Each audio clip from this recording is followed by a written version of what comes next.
IC Network Studios proudly presents D13 Live 2.0. Your protection from deception.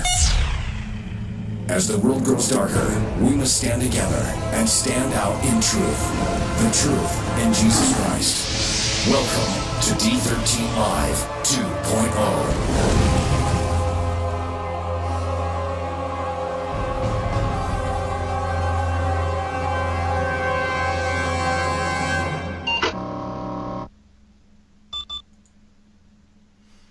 Alrighty, good evening everybody, and welcome to the show. Tonight I have with me Gary Wayne, and we are going to be discussing the ancient monsters and the dinosaurs. This is kind of going off of the video I did weeks ago about the reality of ancient monsters, so glad to have you with us tonight, Gary. How are you doing? I'm doing very well and very happy to be back with you guys tonight, and looking forward to a very interesting conversation, I think. Absolutely, because I know you were talking to me earlier. You got a chance to watch the video, and just kind of want to get your take on that. Well, awesome video, and if anybody hasn't seen it, I highly recommend that they take a view of it after the show, hopefully not during the show. And what I really liked was, basically three things and of course two of the things is you shone some light in some great detail on the stones that came out of the Ika River down by Nazca, and all the different sort of saurian beings that they have on those stones, and anything else that has obviously got a great age to it, even though I know there's reports out there that with people trying to discredit it. And then the other one was the Canberra clay figurines that are just astonishing. Again, that seems from a couple different ages, but again showing dinosaurs and things. And then the third thing I really liked about what you were doing on that is now you're taking it back to a Genesis scenario and saying where and how does this fit in, and how do we sort of sift through that and understand it biblically and be comfortable with it. And I really liked that whole approach. Yeah, because the one thing, I hear a lot from, especially my brother and friends, like, man, I can't wait to get to heaven and ride a T-Rex. And I'm just like, I don't think there's going to be T-Rexes in heaven, because they don't seem to fit in with God's created order. No matter how friendly they might be, if that were to be the case, I can't see myself riding a T-Rex. I'll pass on that. Big time pass on that. Yeah, because it's just the more I looked into it and the more research I did, I'm just like, these creatures only seem to have a few selective goals, and number one, it was death, killing, and destruction. Because I thought I could only imagine what it would have been like to be alive during those times, to see these things walking around and the fear that they must have generated. Yeah, I mean, it would be just absolutely horrific. Eating machines, as what most predators are, but of such a gigantic size and nature that I just can't imagine even trying to coexist with them. I mean, you'd be in a state of fear continually. We even see Hollywood kind of pushing a lot of the T-Rex stuff. I mean, like the movie Land of the Lost, he befriends the T-Rex and rides it, and I'm just seeing that in quite a few different films. I'm like, it's interesting why they're trying to push that. Yeah. Well, I think there's a sort of a cult sort of understanding there. I mean, get away from what science tells us about dinosaurs and perhaps when they roamed or when they didn't roam, but they're definitely, and there's enough evidence to say that there's dinosaurs that were around.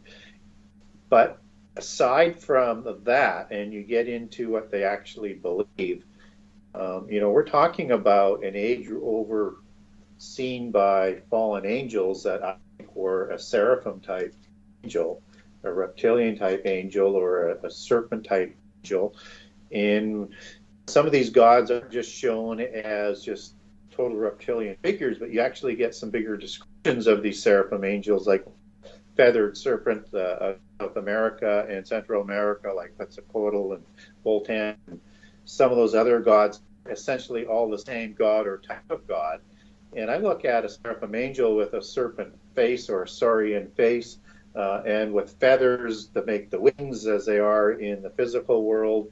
And I see kind of like a preferred kind of species or animal that would have been created kind of after their own arrogance and their own kind of image, right? Yes. I mean, I almost looked at it like it was their pets. Yeah. And those types of animals being created in their image as in direct contrast to humankind gets formed in Genesis in God's image. Mm-hmm. I think that is there for a particular reason. And just as when fallen angels, they mate with the Nephilim, they take on the same look in the early creations with that viper looks. Yep. I think that whole ideology and notion of God and angels, perhaps, with angels sinning against creation and creating beings at their own likeness, is something that we should overlook, because I think it's really telling us that, and it gives us more to how we were created and what our image is. Because even on some of the Ica stones, we see depictions of, if we look at the size of some of these dinosaurs, the supposed men riding the dinosaurs couldn't possibly be a normal-sized man. So I started to wonder, this looks like a giant riding atop this dinosaur, using it to kill and eat people. Yeah. I mean, as funny as that sounds, because I know there's some crazy comic books out there, that show Nazis riding dinosaurs with laser beams on their head, but it's like it's almost a mockery of something that did actually happen, because we have this recorded in history on the Ica stones. Yeah. And so are they depicting what they saw, or memories that came down from legends, or are they depicting something that goes further back? We can't tell, but it does make sense to put that in Genesis. There's no doubt about that. Yes, absolutely. And again, I mean, when we look at dinosaurs being created, are they created to be ridden by giants, or are they kind of pets of the gods, as you suggest? Which I guess some of them were demigods, so we may be just I may be splitting hairs on that comment. But yeah, I think they were preferred sort of life form for the seraphim angels, and I think they created a world that was just completely corrupted against the laws of creation, and I think these beings were created illegally. Yeah, because I mean, the thing that stood out to me the most while I was making that documentary was, in Genesis it reads that the world was filled with violence. And I'm like, just picturing, what these dinosaurs' behavior would have been like. And I'm like, yeah, I can see the violence. I can see total out of control, bloodlust violence. Yeah.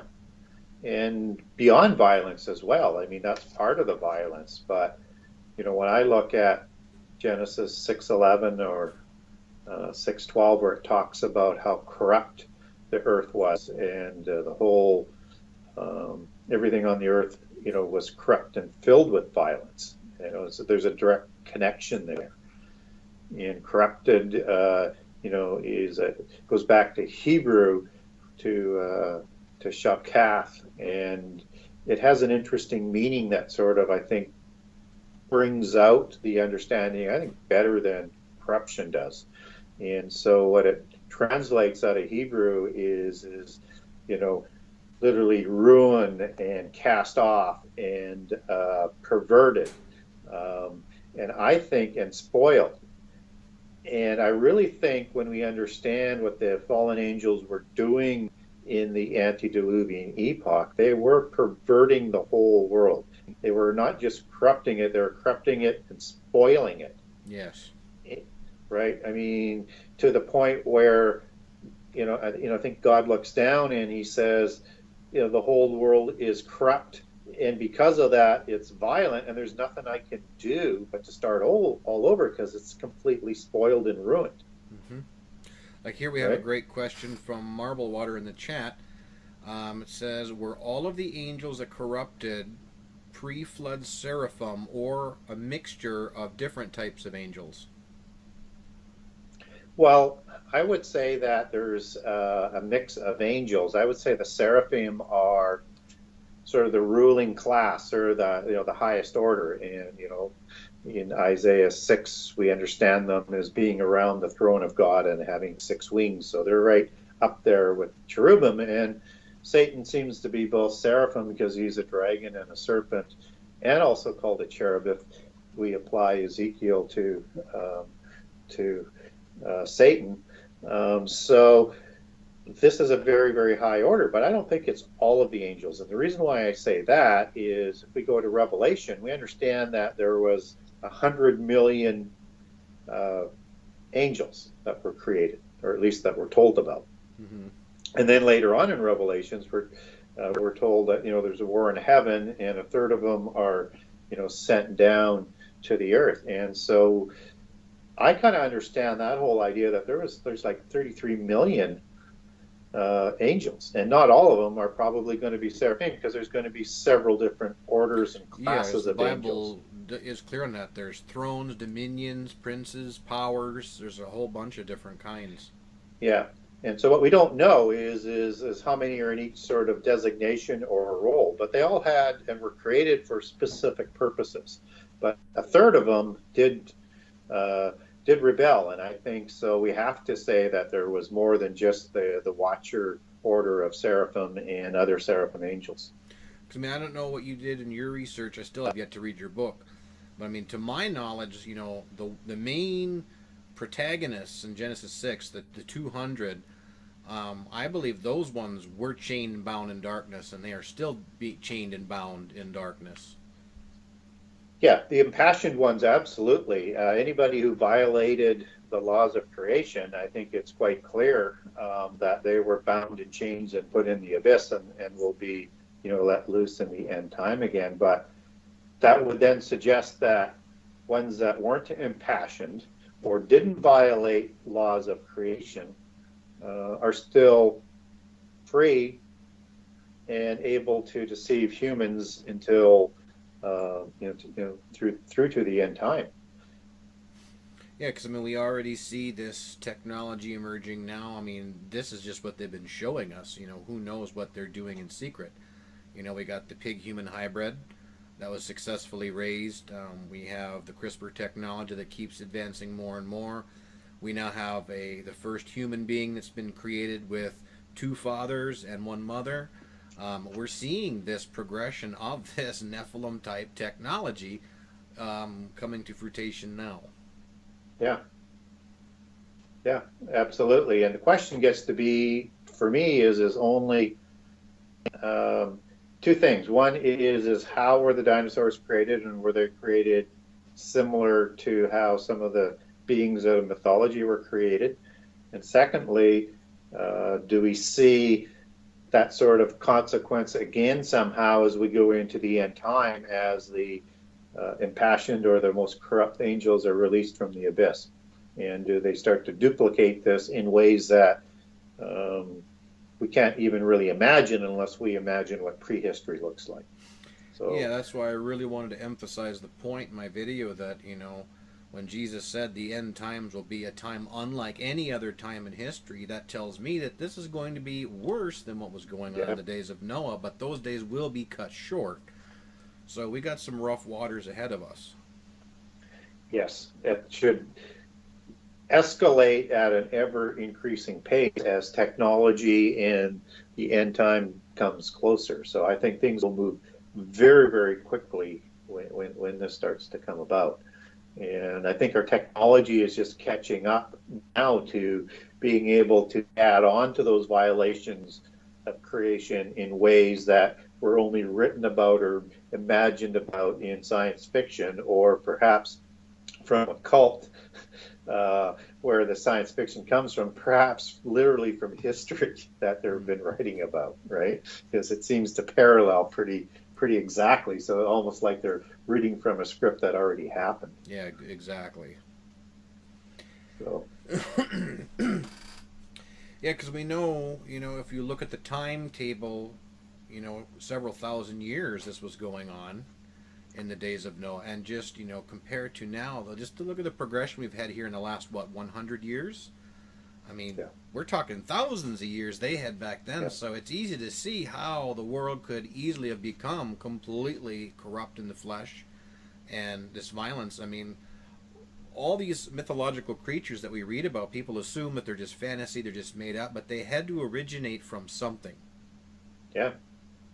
And within the mythologies, they actually give a beginning or a creation story to most of these beings that are recorded in prehistory.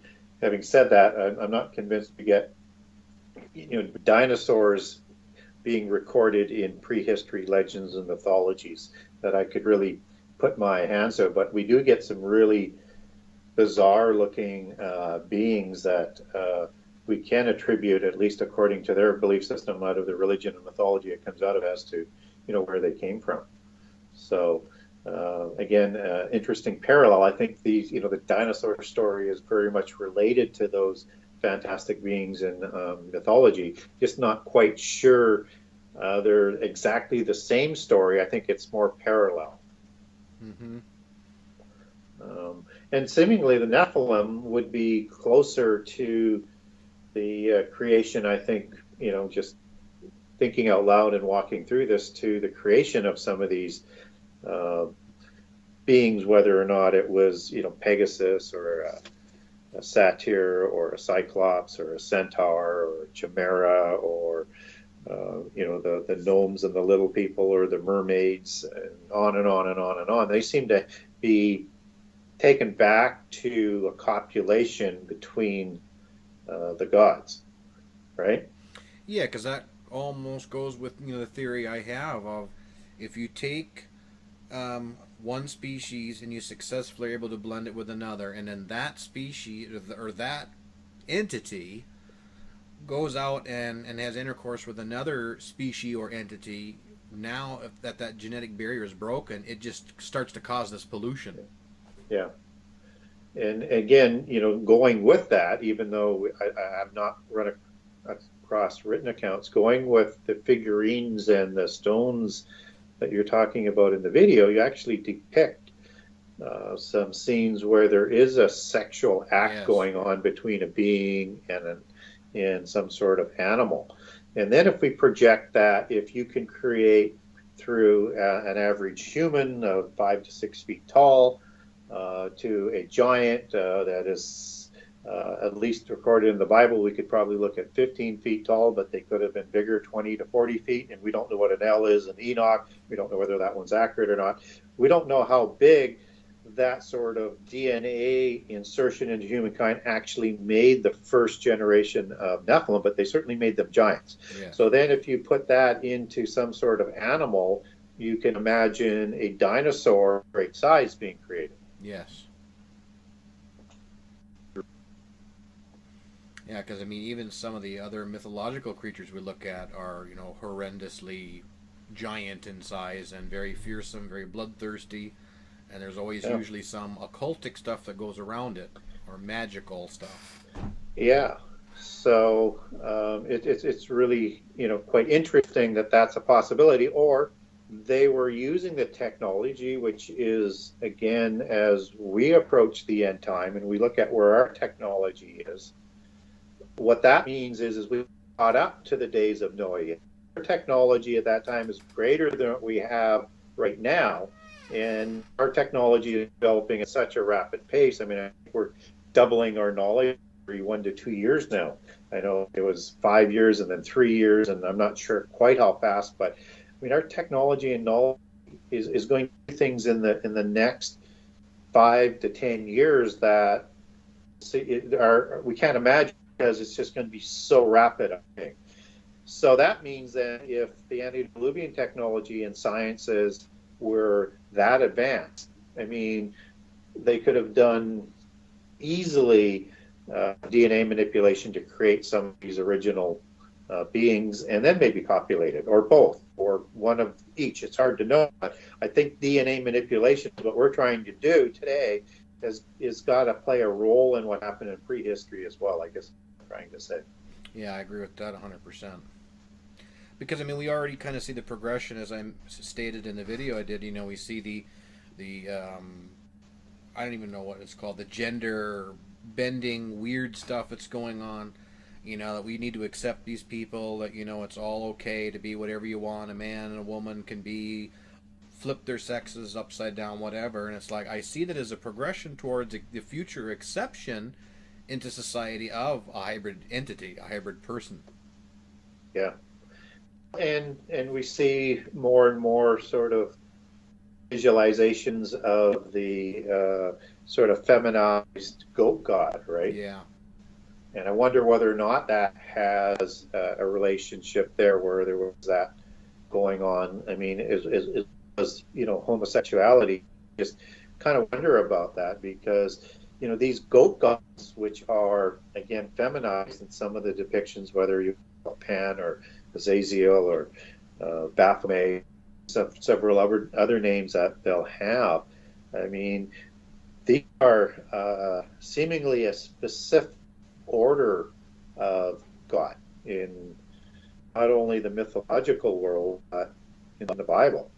And, you know, there's a number of laws that the Israelites were given, and one of them was in 17:7 not to do sacrifices to goat idols, and or demons, as some translations might have. But you know, if you take that back into Hebrew, I mean, it was a he-goat, it was a hairy goat, or a satyr and demon. So I think there's a specific relationship to these laws that God had made for the Israelites that included, you know, like I guess 18 about having sex with beasts, as I think it comes up in Deuteronomy 27 as well. Yep. And also in Leviticus, these laws are kind of surrounded sacrifice to goat idols with, you know, do not drink blood, which was another sort of Nephilim absolutely ideology. And so, and don't cut your body and tattoo your body, because I think that was a significant sort of aspect of the ritual and religion of the Nephilim, and not to practice divination and sorcery. And sorcery, at least in the Greek version, comes down as drug, things like that, prescription, right? Pharmacacia. Even though that this is in Hebrew, but if I were to transliterate that into Greece. So I think those laws that are sort of grouped in Leviticus for the Israelites are to ensure that they don't corrupt themselves, as was done in the antediluvian world, and to prevent, or at least slow down, the aspect of those sins returning. Because I mean, Israel's created to be a pure nation, a priest to deliver the Messiah. So it makes sense that you wouldn't want that antediluvian corruption as part of that Israelite line. Yep. Yeah, because it was always, you know, my firm understanding that, you know, some of the reasons why this corruption was going on in the days of Noah was to try to prevent the coming of the Messiah through the bloodlines, which some people scoff at. But, you know, it makes perfect sense to me. The prophecy was given right off the bat in Genesis. As soon as Adam and Eve were booted out of the garden, that prophecy was right there. You know, the enmity between the two seeds. Yep. And then, and then we see right away, we got Genesis 6. We got this corruption beginning and eventually just flooding over the whole earth until the actual flood came to, you know, destroy it all. Yeah, and specifically the serpent seed again, which goes back to seraphim, right? So it has to be some sort of offspring or creation of these seraphim angels. And I, like you, believe that part of the Genesis 6 story, as opposed to serpent seed through Cain theory. Yes. And so, and there's no need to have Cain written in that way, and it's hard to arrive at that biblically unless you go to outside sources, which again you shouldn't rely on, right? So you can use it as context or possibility, but I can't 100% say that there's anything in Genesis that would tell me that Cain was the son of the angels. But I will say this though is anytime I look at scripture that people put forward to me, say, well, here's what it says and why it is that way, is they take it from a literal understanding into an allegorical understanding, which is completely separate from the narrative that quote that they're using is used in. And so what I mean by that is just, let's say in the main one is where they use, eating from the tree of good and evil. I'm sorry to get on this tangent, but I thought I better explain myself. Where they take that eating of that tree as eating of the fruit of the tree as a possible alternative meaning of seduction, right? Mm-hmm. Is the rest Holy of the narrative seduced, they call it. Yeah. Trouble is the rest of the narrative there says, it was clearly a fruit good for eating. Yes. Nothing about sex, and also and for gaining knowledge of good and evil. Again, nothing to do with sex. So the only way you can do that is arrive at a sexual connotation is plug that into a small piece of the narrative, apply it with the alternative meaning that's disconnected to the rest of the narrative. Mm-hmm. And there's nothing else. And check the words going back, whether or not it's the knowledge of good and evil or good for food. None of that you can take back and find sexual connotation or alternative meaning to. Yeah, because otherwise we have a problem, which, is where God says, now man has become like one of us to know good and evil. I'm like, mm-hmm. So now if we have the sexual connotation here, that makes absolutely no sense, what God's saying there. Yeah, exactly. Unless you're, again, that you're saying that the whole idea of the tree of knowledge of good and evil is about learning about sex. But again, there's nothing to base that on. And how would that come to some sort of level of greatness or godhood? And in heaven, they don't need to have partners and they don't need to have sex because they're immortal. Makes no sense. Yeah. But I digress. Sorry. That's fine.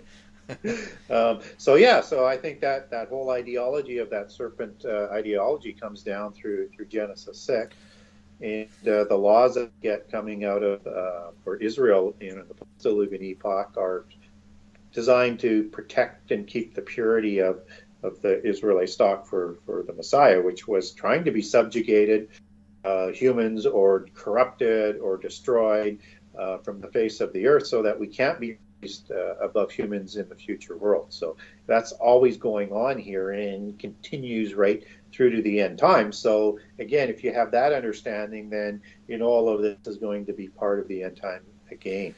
Yes, because when we look at the Genesis 6 serpent seed, which I have to say that every time I say serpent seed now because of this very issue, but yeah, the Genesis 6 serpent seed, as I was researching, the Mayan and the Aztec cultures, we see a super, super heavy influence of the serpents and snakes and dragons all throughout their culture.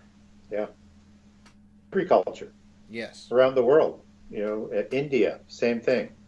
China, same thing. Dragons and serpents are their gods. They're creation gods, just as you have the Olympian gods portrayed as serpents. That's right. This is a constant in all of polytheist religions and mythologies around the world. And wherever you have pyramids, you got dragons and serpents and those types of gods. So you have the demigods, you have the kings and the gods, and this serpent and dragon imagery is just burgeons in all of these different societies.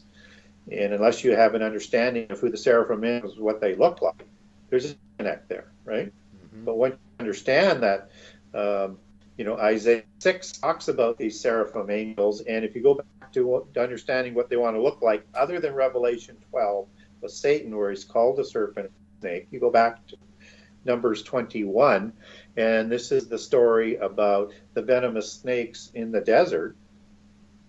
And Moses is instructed by God to put this image of a serpent on a staff that's going to protect and cure the Israelites from the bites and the poisons of these venomous snakes. Now, what's interesting about all of this is that all of the serpent or snake words that are used in Numbers 1, except for one, is Nakash, same as the serpent that is in Nakash. Mm-hmm. But the image that goes on the staff goes back not as Nakash to Hebrew, but to seraphim. Yeah. So you get the understanding then that a seraphim looks like a snake, right? And is a serpent. Mm-hmm. And then you have the allegory out of Revelation. And there are many Gnostic Gospels, not that you want to rely on those by any stretch of the matter, will give descriptions of the watchers and the seraphim angels as serpent-like, viper-like beings. And we have all this other gods around the world. And we do have, like I say, those verses where we can rely on in Scripture to say, hey, now that adds up. That makes sense. That's what they look like. And then that makes why we have all of this snake imagery that dominates not only animals, but the royal kingdoms and the worship, and just is unaccountable otherwise. Mm-hmm.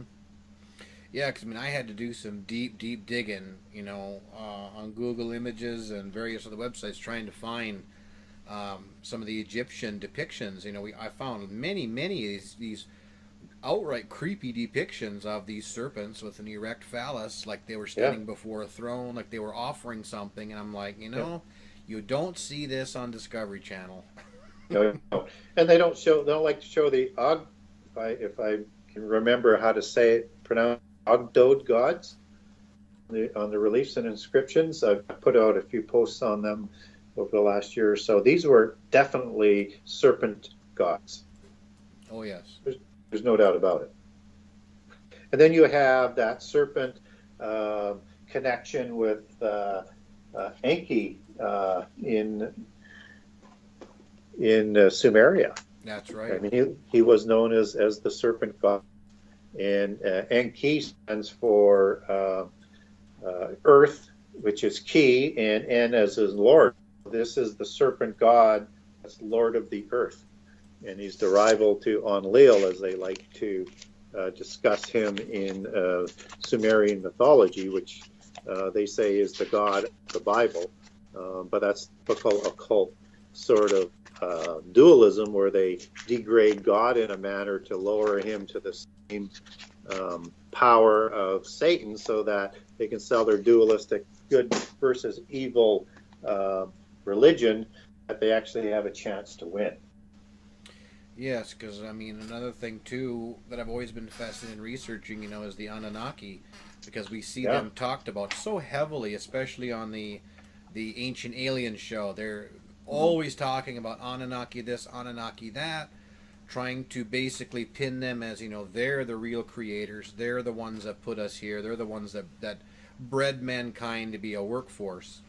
And with the research I've been doing, when I look at the Anunnaki, I believe these were literal physical beings that were here, that were extremely, unbelievably intelligent, that were worshipped by people as gods.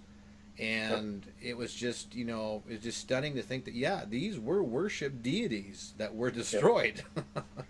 Well, if you get into the detail of the Anunnaki, you've got the Anunnaki from heaven, so gods like Enlil, and then you have the Anunnaki, some versions will call them Igigi, of the earth, and these are the demigods. So they tend to be the Nephilim demigods in Sumerian mythology, and they were the lords, and they were all crowned by the gods of heaven at Nippur.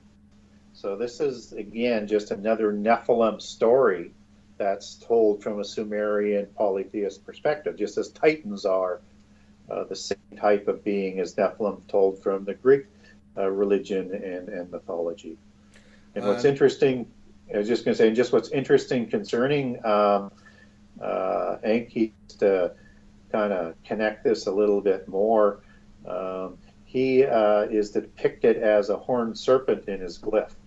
Ah. Right?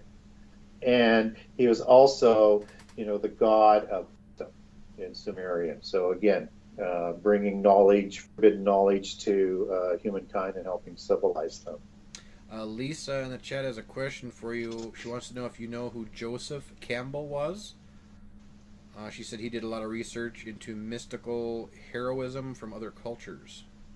Yeah, no, not familiar with him, but sounds very interesting. Right up my alley, so to speak. Yeah, I haven't Yeah, heard of no. him either. Yeah. And then what's also interesting about Enki as being that serpent god is that he was known in Hebrew mythology, as in a seraphic form, and they believe that Enki is Samael, they would call him in the Talmud and in Jewish legends, certainly as recorded by Louis Ginsburg. And what's interesting about that is they believe Samael was the name of Satan in his seraphic form. And again, just sort of going on with that and connecting that back into Sumerian and ancient mythology out of Mesopotamia is Enki was known in some Persian traditions also as Samael and god of Sama, so Sama El. And of course, Sama was in northern Mesopotamia, and that Enki was the lord of Sama. So all things tend to point back to that. And then also in that Persian tradition where Zoroastrianism comes out of, Enki and Samael is called Ormazd, meaning serpent of the night. And Ormazd was another name for the high god of Zoroastrian, which was Zarathustra, and also known as Ahura Mazda, which again, Mazda goes back to that bloodline of kings. So all of this thing just keeps, rotating around and around and around with this saurian, reptilian, seraphim image, and it doesn't matter where you go. I just did one little thing in one of the ancient civilizations. Yes. I was just looking up something here in Ezekiel. And also in that pantheon, sorry to interrupt, I meant to say it a little bit sooner, is Enki and Enlil are like also offspring of Anu, which Anunnaki comes from. Oh, okay.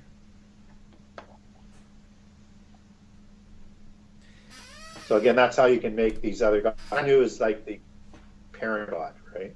Mm-hmm.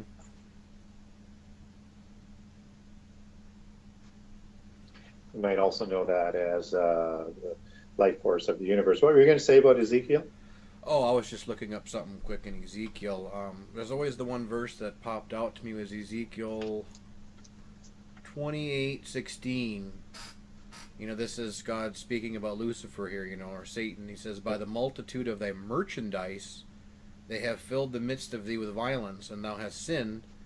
Therefore I will cast thee as profane out of the mountain of God, and I will destroy thee, O covering cherub, from the midst of the stones of fire." I was doing some research about that today. This merchandise that mentions there, and I was going through an interesting conclusion, like, what is this merchandise that is being discussed in this verse? It's almost like, is this speaking of, that Satan makes merchandise of secret knowledge to men? Yeah. Yeah, so many connections in there, as well as the violence and the corruption, which is again almost a connection back to Genesis as well. Mm-hmm. So, and again, we're talking about a prehistoric being, so those things should come back and forth before and after the flood. Yep, absolutely. Throw a little more support about what your video talks about in terms of copulation, forming some beings, whether or not it's the dinosaurs. I'll use mythology because I'm not a dinosaur expert. But if you look at some of the fabulous beings out of Greek, which is really good, I can throw out a couple other ones too from other areas. But centaurs were half man and half horse, right? Yes. And in Greek mythology, that was a union between Ixion and a cloud, whereas Zeus created this cloud in the image of Hera, or a goddess, that Ixion had sex with. So I don't know what the cloud has to do with it, whether or not there's that's a DNA manipulation, but clearly sex is involved too. And out of all of that comes centaurs. Mm-hmm. right? And Cyclops, that single-eyed giant, which was considered a brother or a sibling of the Titans, and they were created in the same way as Titans through Uranus and Gaia were the parents, right? Yep. With Gaia being Mother Earth, and in the allegory, as they take that back, those were human females.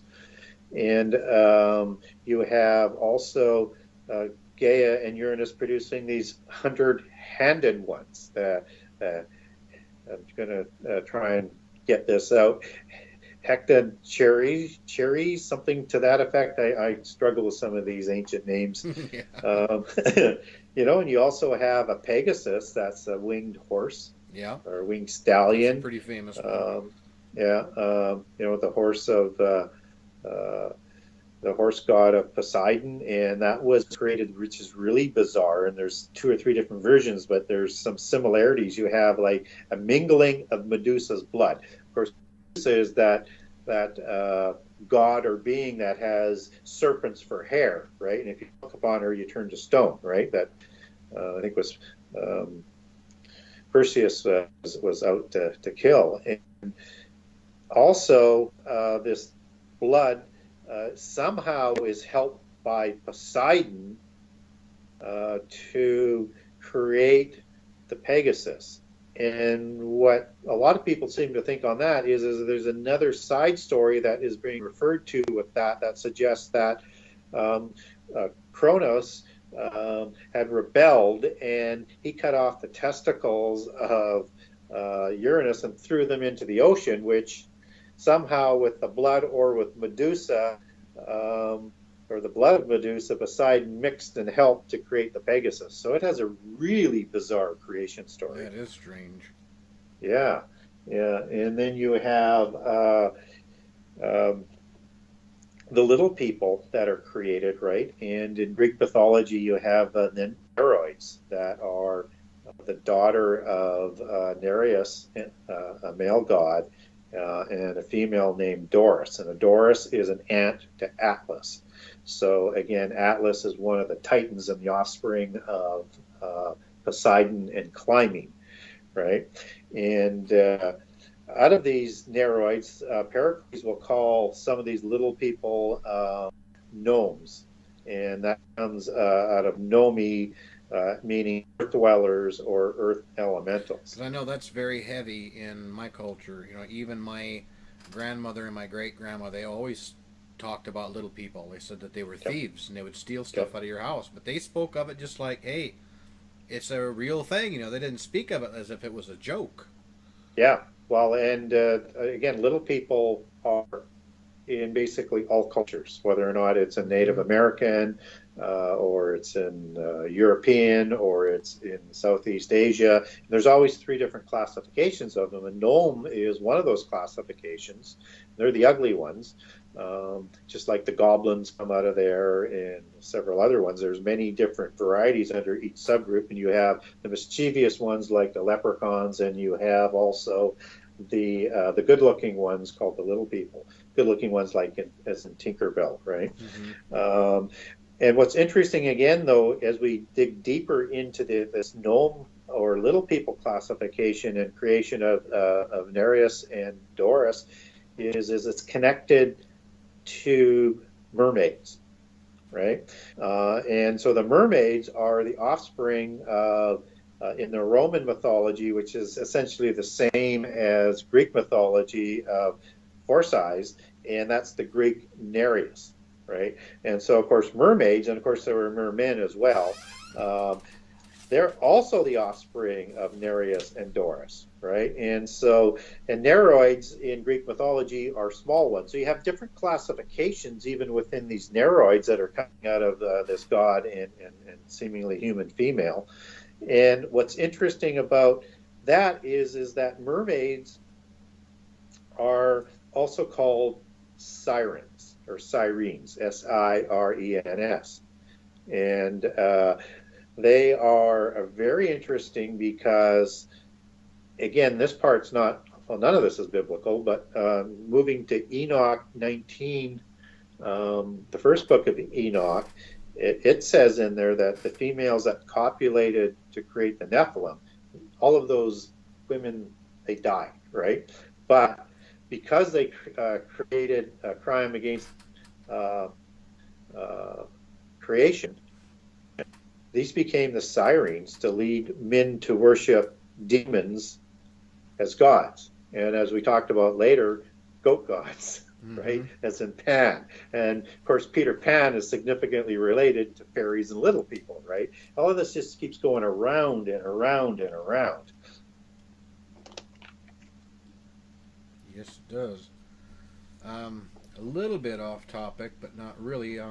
Was an interesting post someone had put in the Facebook group. I don't know if you got a chance to see it, but it was titled "The Fallen Angel Craters." That really, really stuck out to me because, you know, I don't know where you were at concerning the Hebrew cosmology of Earth or flat Earth or any of that.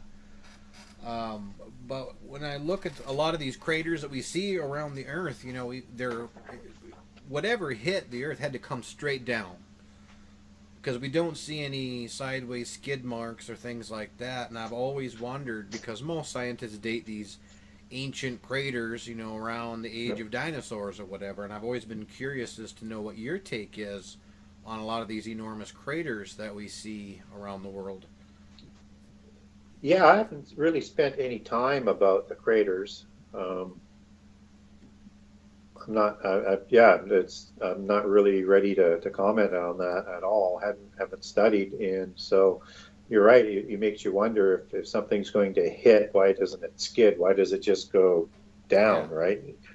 That makes perfect sense. So, what's the common sort of theory on what's causing the craters if it's not a meteorite or an asteroid? Yeah, I guess, you know, what the person was trying to get at or hint at or suggest was that, you know, are these the craters of the angels that fell or were cast out of heaven? And I thought, well, I'm not going to say yes, I'm not going to say no, but it is interesting. Yeah, it's definitely interesting, and they would appear the same way falling out of the sky, right? Mm-hmm. So, you know, lights falling and exploding on the ground. Yeah, certainly possible. Oh, we have another question in the chat from Marble Water. How do all these Mediterranean myths tie into Crete, where supposedly the Philistines originated from? Goliath, of course, being a Philistine. Yeah. Yeah. So, two things is that the Philistines seem to be a people that mix in with some other sort of original nation that's on Crete. And they all seem to have like an Aryan or a Nephilim sort of hybrid mixing while they're still there.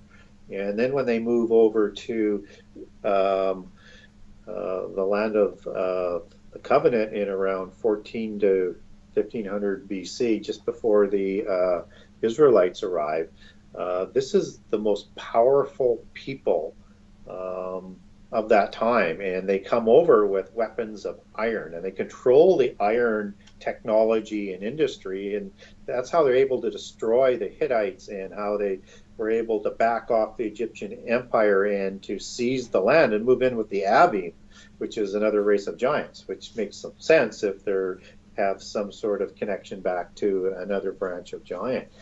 And so they actually control the iron industry, even to the point with the Israelites. I mean, they wouldn't sell them iron even to make plowshares and stuff because they're afraid they're going to make it into weapons. And not till afterwards did places like the Hittites start to be able to smelt iron themselves, and other people start to make their own weapons. And that's why they were so powerful. But they are a mysterious group that sort of come out of before they go to Crete. They're in Egypt, and I think the Egyptian word for them was PRST, as they called them. Not sure how they pronounced that, but that's sort of the root word for the Philistines as they come down to be known in the area of Philistia. But also in the Bible, I mean, they're not known as Philistines until after they get to the covenant land. And we also know that the Philistines, they descend out of the table of nations, so they have to be some sort of hybrid if they had some Nephilim blood in them when they go to the land of the covenant. That's why I said I think they must have mixed somewhere in Crete. But they bring this technology with them, and it's an unknown technology. And I know history will say iron wasn't known at that point in time, but clearly, and I'll point it out in as I talk about the Philistines in my book, I'll give a little bit of chronology and history about the Philistines and iron in there. So not sure whether I answered the question.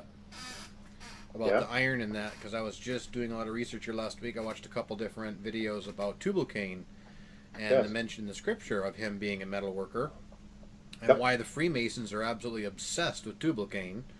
Yep.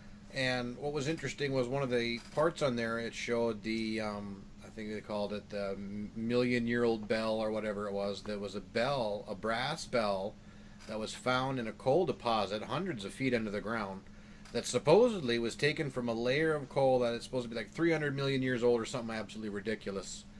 But the problem is they found this bell, they found other very detailed pieces of jewelry and artifacts that look like something that could be modern made. Right. But the interesting thing about the bell that was found is it's a pagan bell. It has a feminine deity on the handle. When they did the metallurgy on it to see what it was comprised of, it was comprised of a mixture of brass and copper and some other various chemicals that to this day can't be replicated because it was cast so perfectly. Wow. Well, and Tubal-Cain is remembered in Freemasonry history as the a master artificer, like of a level that they've been trying to emulate for ever since. I mean, it's just amazing how much reverence that they actually have for Tubal-Cain, so when we look at what the Bible says about him actually smelting iron, now we have at least a biblical suggestion that iron goes back a lot further than what I had mentioned about the Philistines bringing it over. So I think probably this idea of making iron metals was kind of lost for a while. But there are artifacts that science has found that they find absolutely unaccountable, where they have iron that dates back to the time of Egypt, about 3000 BC. Yeah. Yeah, because I always find it funny, how a lot of these archaeologists and that try to say that, oh, well, the pyramids were built with copper tools. Yeah, the heck they were. Yeah. Yeah. Not possible. And one of the biggest weapons that the Philistines used the iron for was on the chariots, right? And nobody else had, and they just absolutely slaughtered the armies once they had control with those iron-wheeled chariots. I can only imagine how terrible that must have been. Yeah. So, just trying to remember remember what that artifact was from about 3100 BC, I think. They called it, as I recall, like, a metal from heaven. So, and I understand that was when they say that, that's knowledge that would have come down from heaven to these iron weapons. And certainly Tubal-Cain is credited for smelting those weapons. I can't remember what those artifacts were that I was reading about. I apologize for that. But anyways, it's got a lot deeper history than what we're commonly taught in school. Mm-hmm. Yeah, actually, no, I know what it was. It was an iron blade and also an iron axe that's around 27 or 2800 BC. There was another interesting artifact that is very limited to being discussed. You can look it up online, but it was Tutankhamun's dagger that was in his tomb. The dagger was somehow forged and made from a very rare meteorite metal. which the scientists couldn't figure out how on earth they were able to get a fire hot enough to forge that material. Yeah. Yeah. Yeah.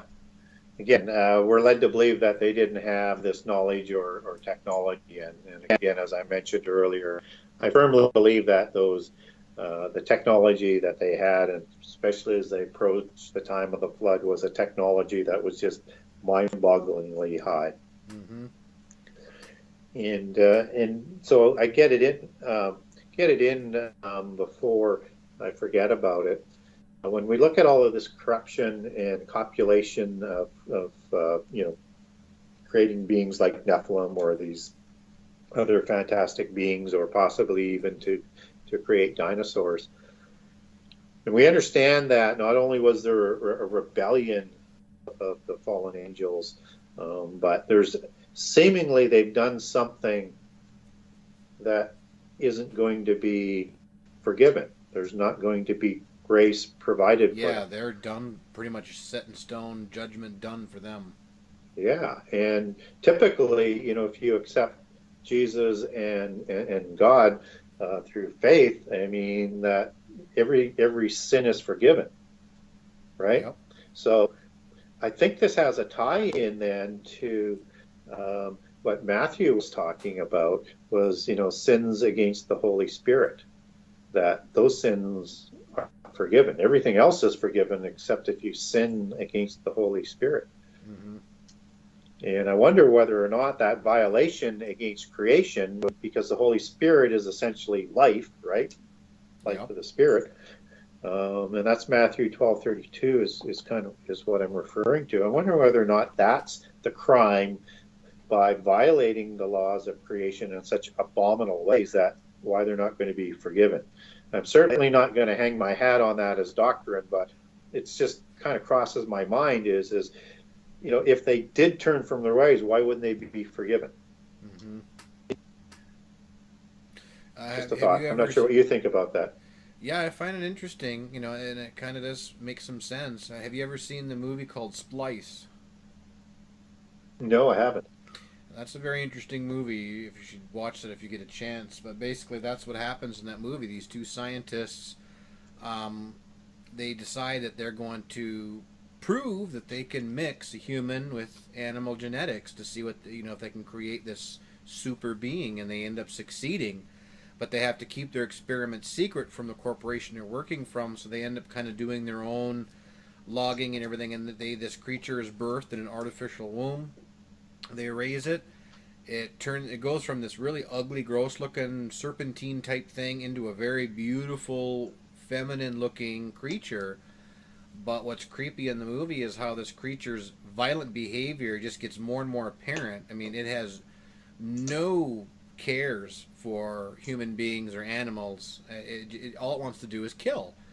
And towards the end of the movie, this thing turns itself from female into male and essentially rapes the female scientists, and the movie ends with showing her pregnant.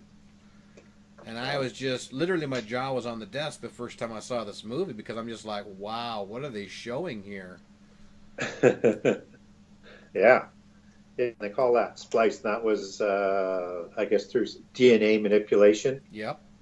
They were using the computers and splicing in different things together. Yeah. Yeah. It was human mixed with like 5 or 6 different species of animals. Wow.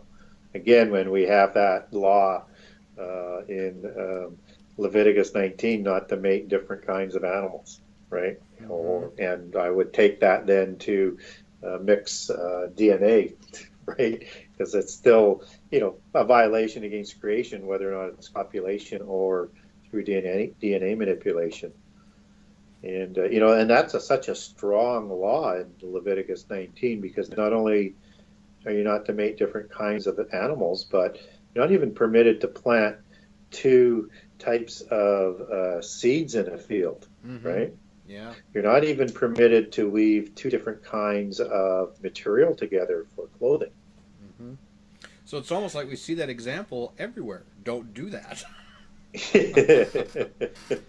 and humans are such good listeners, right? We follow instructions so very well. So yeah, I think that's again, that's why I think that DNA manipulation and transhumanism is all part of this greater Nephilim concept, as I like to talk about it, that happened in the antediluvian epoch. That again is going to happen in the end time, and we're starting to see that. Because I think that's what a lot of people don't grasp fully is, things happen slow over time, so you think more and more gets accepted. I mean, now homosexuality is accepted. It's accepted in most churches. It's accepted by most Christians. Divorce is fully accepted. Yeah. We see a lot of these things that used to be very stern rules that you would follow, to now where it's like, oh, it's okay to live together without being married. There's nothing really wrong with that. We see this progression, and I'm seeing this in the scientific community now. They're pushing the bar more and more and more with this genetic engineering, and I thought now they're heavily into the realm where this is going to start stirring God's wrath and anger. Yeah, yeah, yeah. I think so. I can't get that passage of Jasher out of my mind that clearly states, they taught the mixing of one species with another in order to therewith provoke the Lord. Yeah. Yeah. Because again, we have that other warning in Scripture too, that says, "Woe to those that seek the day of the Lord." Yeah. And again, I think, and as I make clear as I do broadcasts, is that the other side, the spurious side, the polytheists and the Freemasons and all of the ones working with Satan, they want this rendezvous with destiny. Mm-hmm. It just won't happen until God permits it at the ordained time. But they want to bring this about. They want to bring about this showdown. And, well, we actually see that throughout history. That's what I'll tell people, especially if we take a look at the Third Reich and Adolf Hitler. That right there, they were trying to get that same stuff. You got the sudden burst of weaponry technology. Yep. You have slaughter of people on a mass scale. You have, the military superpower, the trying to overtake of the world, and it's like, Hitler was a antichrist, very clearly. You have a Reich Church that is pan-Aryan and usurps certain aspects of the Bible, including Jesus as a blonde, blue-haired prophet, but not necessarily a Messiah, and certainly not in deity status at the Reich Church. So you have that universal religion that is going to have two horns like a lamb and speak like a dragon. I think to underline your point, I think the whole Nazi scenario is so analogous to what's going to be so similar to what the end time is going to be like. Yes. Except it's going to be fully played out. Well, I mean, I was shocked to find out they don't even teach stuff about Nazi Germany in the schools anymore. They don't teach about the Holocaust. It's just kind of dying out. Most people don't even know who Adolf Hitler even is anymore, which is pretty scary.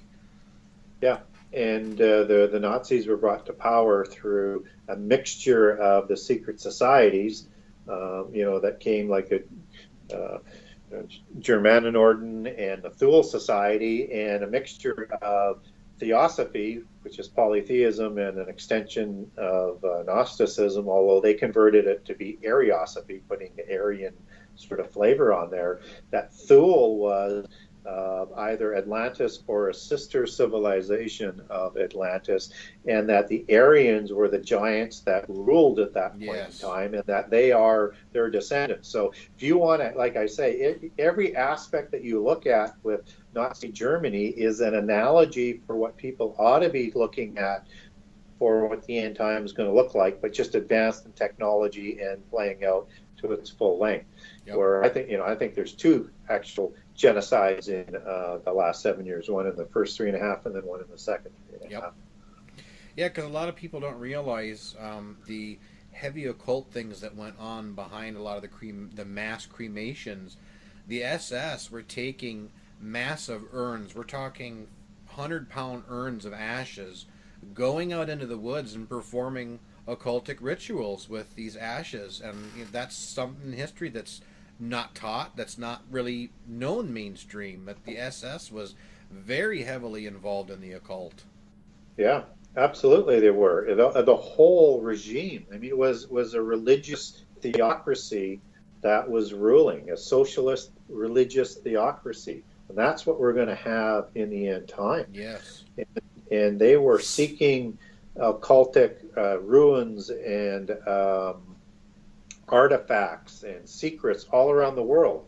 I mean, when people look at Indiana Jones and they have Nazis in it, they're just telling actually what the Nazis did. That's right. And they actually believed as well that, and again, understand they come through the creation of secret societies and the Rosicrucians, the Freemasons. It's a rogue form of Freemasonry, and it got away from them. But they believe that they spoke to the avatars or the Great White Brotherhood. They believe that they were getting knowledge from that realm to help them control the world. And the Third Reich was just going to be a 1,000-year reign. It was going to be a duplicate of, or a counterfeit of, Jesus' 1,000-year millennial, just as the new age of Atlantis is that counterfeit 1,000-year reign of utopia that they're going to promise the people at the end time. Yep, because the main goal was to create the Uberman, the Aryan super soldier, the Superman. The new man. And that ties back to Nietzsche that was discussing that God is dead and all that other nonsense. Yep. And the new man is just creating a new Nephilim. It's the Nephilim concept. That's exactly right? what it is. And they were doing that through two ways. One was trying to backward engineer genetics by breeding to get that pure Aryan race, because they believed in the Rosicrucian concept of Vril. And Vril was an ideology readily accepted by the Nazis where they believed that this was the bloodlines that came from the giants, and if they worked with that blood, they could figure out how to engineer giants going forward with that bloodline. Yeah.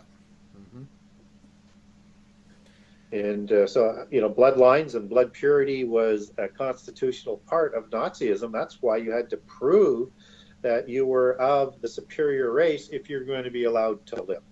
Yep, exactly. And that's going to be the same way in the end time. And when we see all of these blood banks, banks of knowledge on blood, and we have DNA banks, and we have all of this information about humankind, I think they're going to use those banks of knowledge to decide who has genetics that goes back either through blood or the gene of Isis back to the giants, and decide from that who they're going to let live in their new age of Atlantis.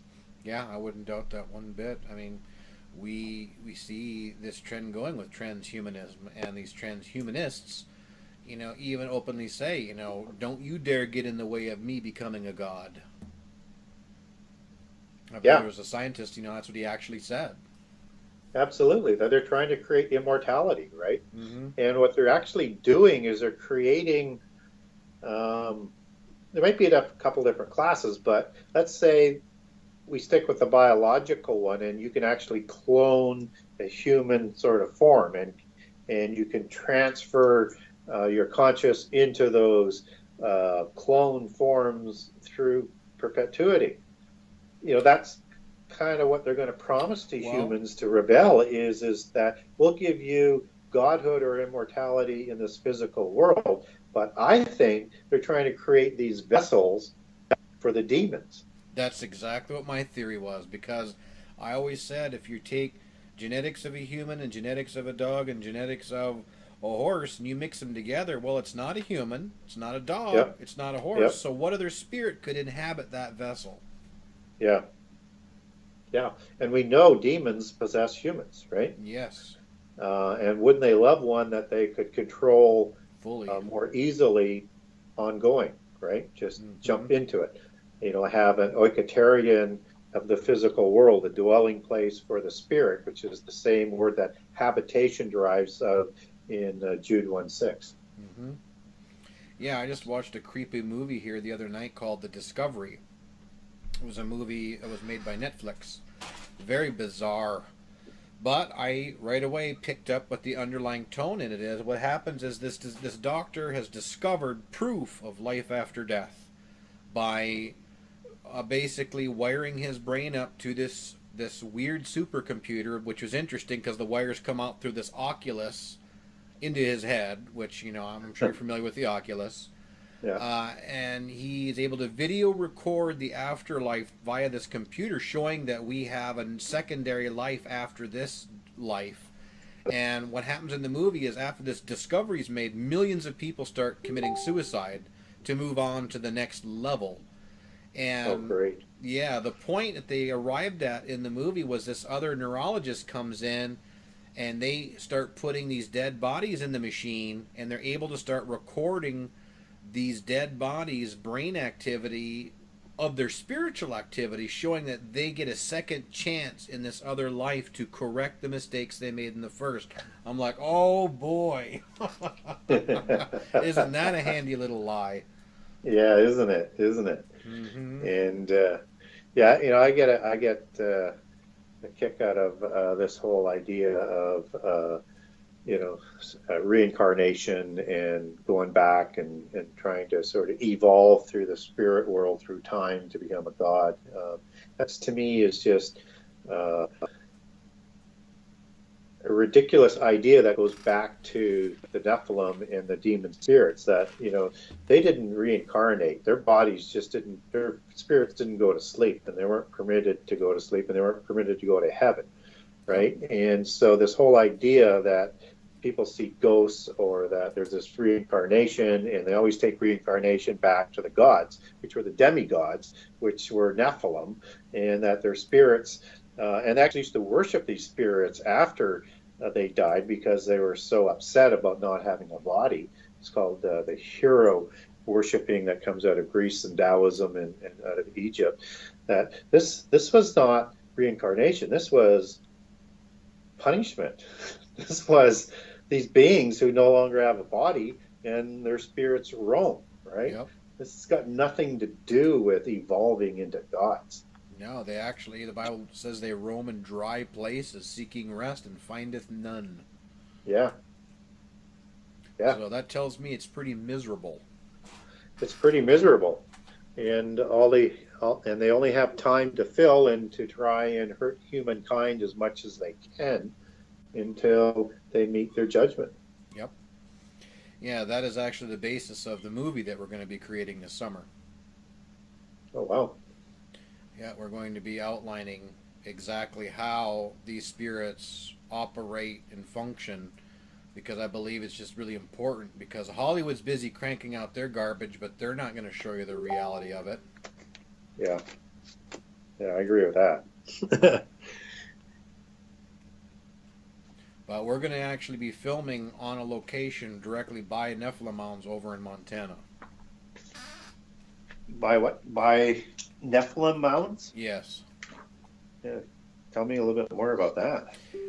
It was a discovery. It was made back in 1890, around there. They dug up some mounds over by the Missoula area.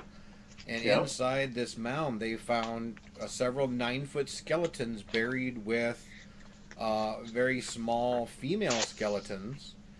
But the creepiest part was they found the skeleton of a wolf in there that was the size of a horse. Wow. And they said it was not your average wolf. So that again tells me something that's Nephilim. That was a pet, obviously. Yeah. Huh.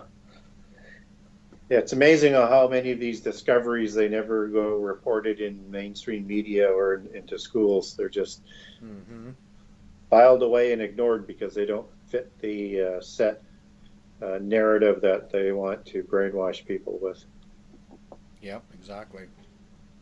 Yeah. And again, I mean, what I find interesting about so much of the giants that have discoveries that were made in terms of skeletons and that in North America is that they had red hair.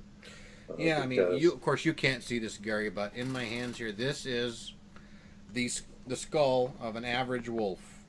This is the normal size.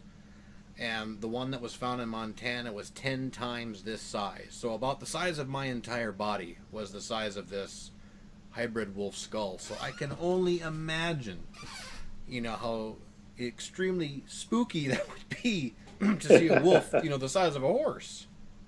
Yeah. Yeah. And how many more of them there might have been. Well, I always wonder, how many skeletons has the Smithsonian destroyed or hidden away of various things. Yeah. Well, there's just so many newspaper stories that were recorded, and they're on various data banks, and I have some connections on my Facebook pages to them. And Giantology is another one to go to on that.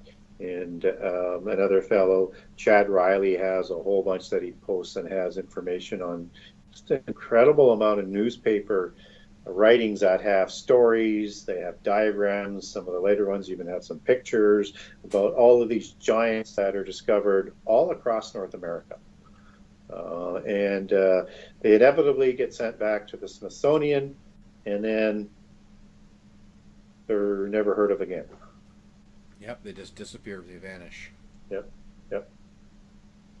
And that's another aspect that I was looking at too with the ancient monsters, is the fact that I think a lot of these creatures were probably specifically created and made by the fallen angels because of just the fact of sheer entertainment. We look at what the Romans did in the Colosseums. They would have men fighting elephants and tigers and lions and everything else, and I just look at it the same way with some of these dragons, these dinosaurs, or terrible lizard is the original term. They were probably doing the same thing. They would probably have games and throw people out there to these monsters and do it for fun. Yeah. And certainly humans would not be considered a superior being of any sort. No. In fact, we're considered like cattle, right? So to have us sacrificed in their games is, all par for the course, so to speak. I got a question. Drew Bloom wants to know if you are familiar with Jim Wilhelmsen. I have heard of the name, but people might be surprised that, when I wrote my book, and even to this day, I haven't really researched other people in the same field. I've just sort of done my own research and then connect that back to the Bible and see how that comes out. So I'm sure that's a little disappointing for some of the listeners, but yeah, I'm amazingly naive of other researchers out there and what they have said. Yeah, I've heard the name drop a few times. I haven't got around to looking at any of his stuff either. Yeah, I'm usually too busy. I don't have time to watch a lot of other stuff lately. I mean, I'm working on a documentary right now that I'm almost finished with, connecting the spirits of the Nephilim to serial killers. Because a lot of people don't look at that aspect. I've watched countless hours now of interviews of psychologists just trying to wrap their head around why these serial killers did the extreme things they did. And I'm like, well, it's simple. Look at the spirit that's inhabiting them. It's probably a very powerful Gaborum spirit that's in them. That would explain the cannibalism, the blood drinking, the homosexuality, and the other plethora of issues. And the voices they hear. Yes, the voices for sure. I mean, the best one ever was, the Son of Sam killer. I watched his interviews. He's a saved Christian now. And, he openly said, I was talking to a demon. He said, I was not talking to a dog. He said, the media, he said, they ran with this dog thing. He said, my demon's name was Sam. He said, Sam was the demon that gave me the instructions to kill and told me what to do. And I thought, how clever for the media to cover up the fact he was talking to a demon and say, oh, no, he was talking to the dog. So I think that was purposefully done. Yeah, I think so much of sort of mental medicine, as they might call it, in the various forms, is designed to keep people's eye off of what is the true cause of so much of the insanity, that Christians would know as possession. I'm not saying necessarily 100%, but they just mix it up so badly that it just dismisses the whole concept of some of these great evils that derive out of possession. Yes. And again, that's the whole idea behind the development of the seven sciences, right? And what Enoch the evil and his descendants and Cain and the fallen angels, they wanted to utilize this knowledge to lead people away from God and not to give credit to God for anything, and particularly for creating the universe and all things, and that they wanted to honor their own pantheon of gods, the fallen angels. And so that was clearly in place in the times of Noah, in the times of Enoch, son of Cain, in Genesis 6, and the flood. And we see the same thing that is happening today. And that's no coincidence, because the Royal Society was created by the last of the sorcerers and the first of the scientists. They were created by Rosicrucians and scientists, right? Alchemists. And Francis Bacon has his picture of one of three in the Royal Society that was created as the inspirational founder, who wrote The New Atlantis, of course, where where science would be working in harmony with a polytheist religion in the sort of New Age. And so, and in this, you have this development of the sciences, which becomes the inspiration for the founding of the Royal Society.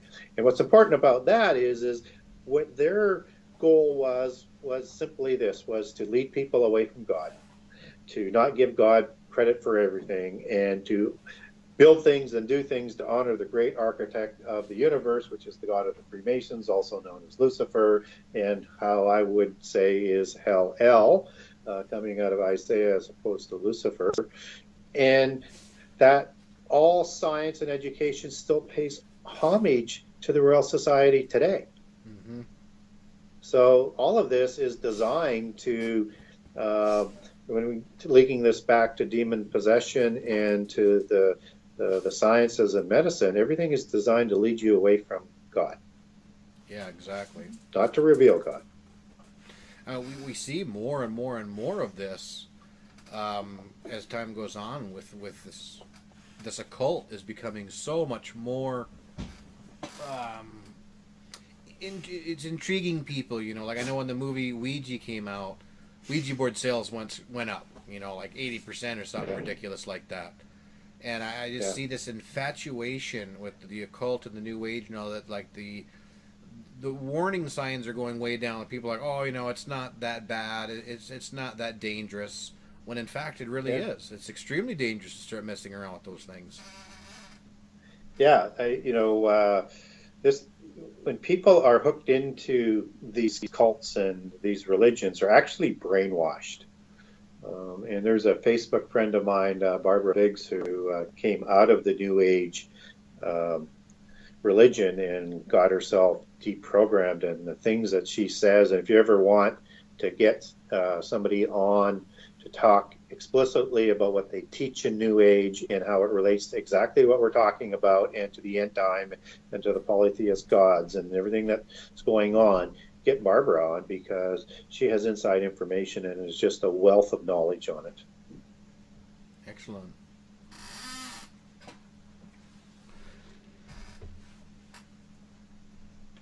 So I had a question here. Someone wants to know if you are aware of the Ascended Masters and Samael. Well, I referred to Samael earlier in the show as being the same as Enki and the same as Satan.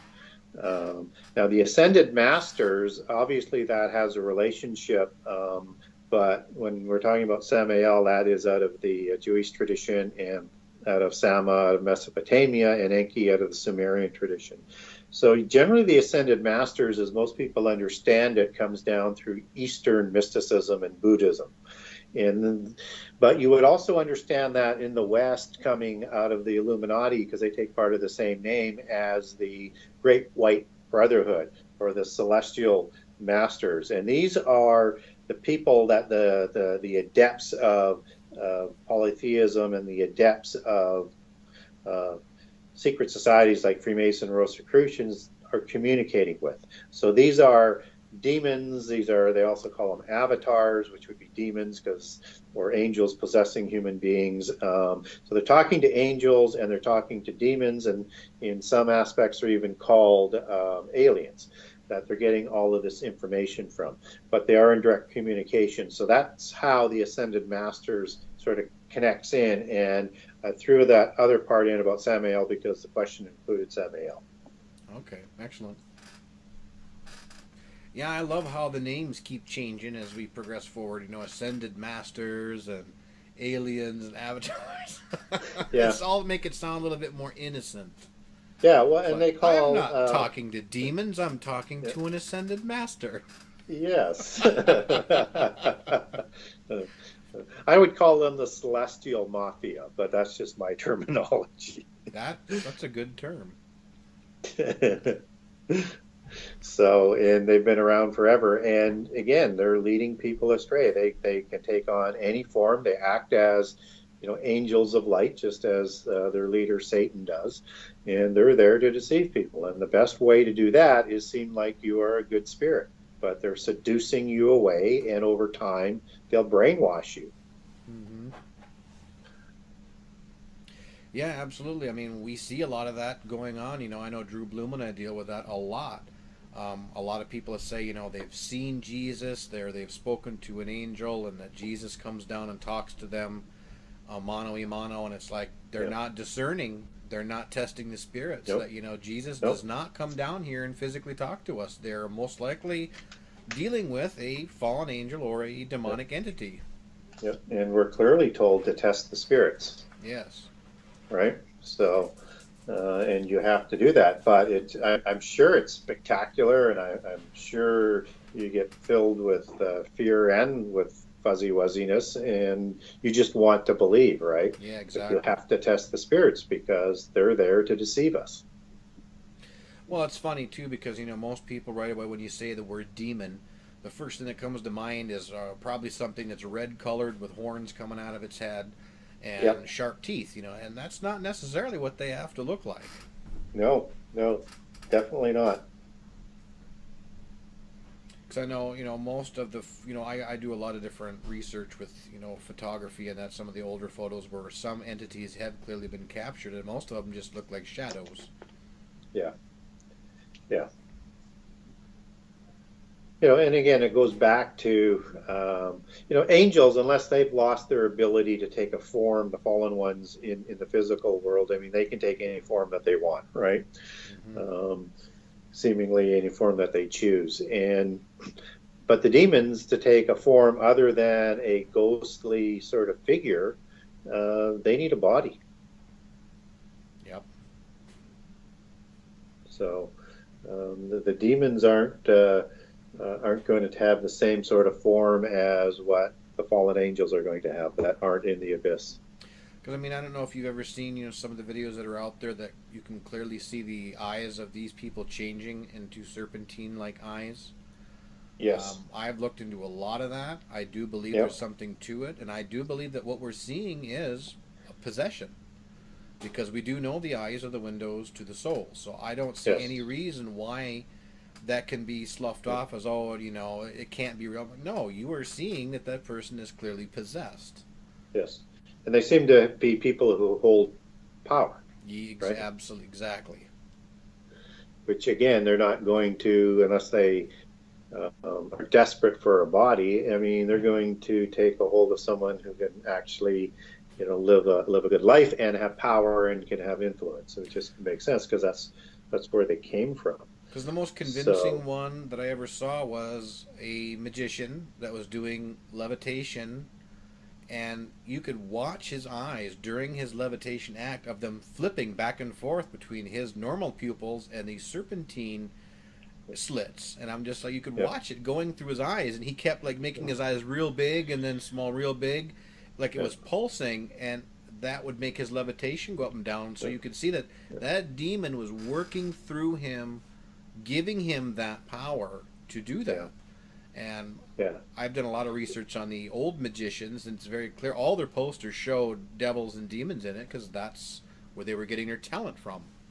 Yeah, and magic goes back to magi, which goes back to the seven sacred sciences and Merlins and wizards, right? It's the same sort of belief system that is magicians are used today to again make you comfortable with these black arts. And to lead you away from God, and getting back to these black eyes, I find that idea that those are perhaps demon possessed to be an easier, and again I don't know which, and this is, for me, all speculation whether or not they're demon possessed or not, because I don't know. It's easier to accept than this changeling quality that people say that the reptilians have in human forms, right? So, which is kind of the same ideology. So whether or not people will show, let's say, Senator McCain with those black eyes, which I've seen some video on that. Mm-hmm. I find it easier to believe that they are possessed, although, and McCain has unfortunately, and I like him as a senator, but, McCain stands for son of king, and it's kind of like, and you see that, you go, whoa. Yep, exactly.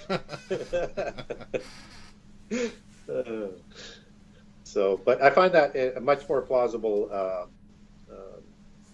idea than that they have this changeling quality. Mm-hmm.